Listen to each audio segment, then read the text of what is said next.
வணக்கம். வாத்தியார் எம்ஜிஆர் என்ற நமது யூடியூப் சேனல் மூலமாக நான் உங்கள் வேல்முருகன். காவிரியில் நமக்கு உரிய நீரை, நம் உரிமையை கேட்டதற்காக கர்நாடக மண்ணில் தமிழர்கள் படுபாதக நிகழ்வுக்கு ஆளாக்கப்படுத்தார்கள். அந்த நிகழ்வுகளுக்கு காரணமான கர்நாடக அரசை கண்டிக்காமலும் கைகட்டி வேடிக்கை பார்த்த மத்திய அரசை கண்டித்தும் அன்றைக்கு முதலமைச்சராக இருந்த நம் இதய தெய்வம் புரட்சித் தலைவி பொன்மன தலைவி அம்மா அவர்கள் தன் இன்னுயிரை பணயம் வைத்து உண்ணாவிரதம் இருந்தார். ஏறத்தாழ 76 மணி நேரங்களுக்கு தஞ்சை தரணியில் வாடுகின்ற பயிர்களை பாதுகாக்கவும், தமிழ்நாட்டு மக்களின் குடிநீர் தேவைகளுக்காகவும் தமிழ்நாட்டிற்கு வழங்க வேண்டிய உரிய நீரை, உரிமை நீரை வழங்க மறுத்தது கர்நாடக அரசு.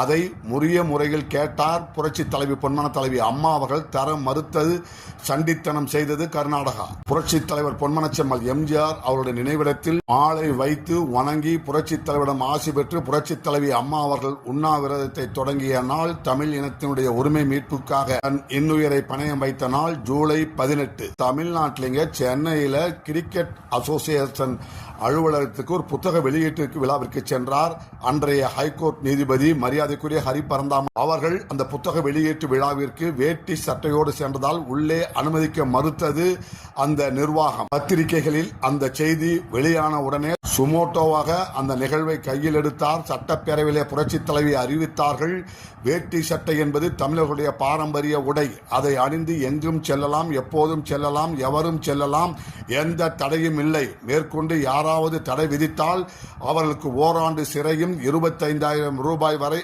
அபராதமும் விதிக்கப்படும் என்கின்ற சட்ட திருத்தத்தை கொண்டு வந்தார் புரட்சி தலைவி பொன்மன தலைவி அம்மா அவர்கள். இதே ஜூலை மாதத்தில் தமிழுக்காகவும் தமிழர் நலனுக்காகவும் தமிழர் உரிமைக்காகவும் போராடுகின்ற ஒரே ஒப்பற்ற அரசியல் இயக்கம் நமது அனைத்து இந்திய அண்ணா திராவிட முன்னேற்ற கழகம். இதையெல்லாம் இந்த சந்ததியினர் தெரியாமல் புரியாமல் யாரோ ஒருத்தருக்கு ஓட்டை போட்டுவிட்டு அந்த ஓட்டை வாங்கின ஒரு கோட்டை மாட்டிக்கிட்டாருங்க. கோட்டையில வேட்டி சட்டை என்பது நமது அடையாளம் மட்டுமல்ல, நமது பாரம்பரியம் என்பதையும் உணர்ந்து உத்தரவுகளை பிறப்பித்தவர் தான் புரட்சி தலைவி பொன்மன தலைவி அம்மா அவர்கள். இந்த காணொலியை நிறைவு செய்கின்றோம். நன்றி, வணக்கம். வாழ்க தமிழ், வெல்க அனைத்து இந்திய அண்ணா திராவிட முன்னேற்ற கழகம்.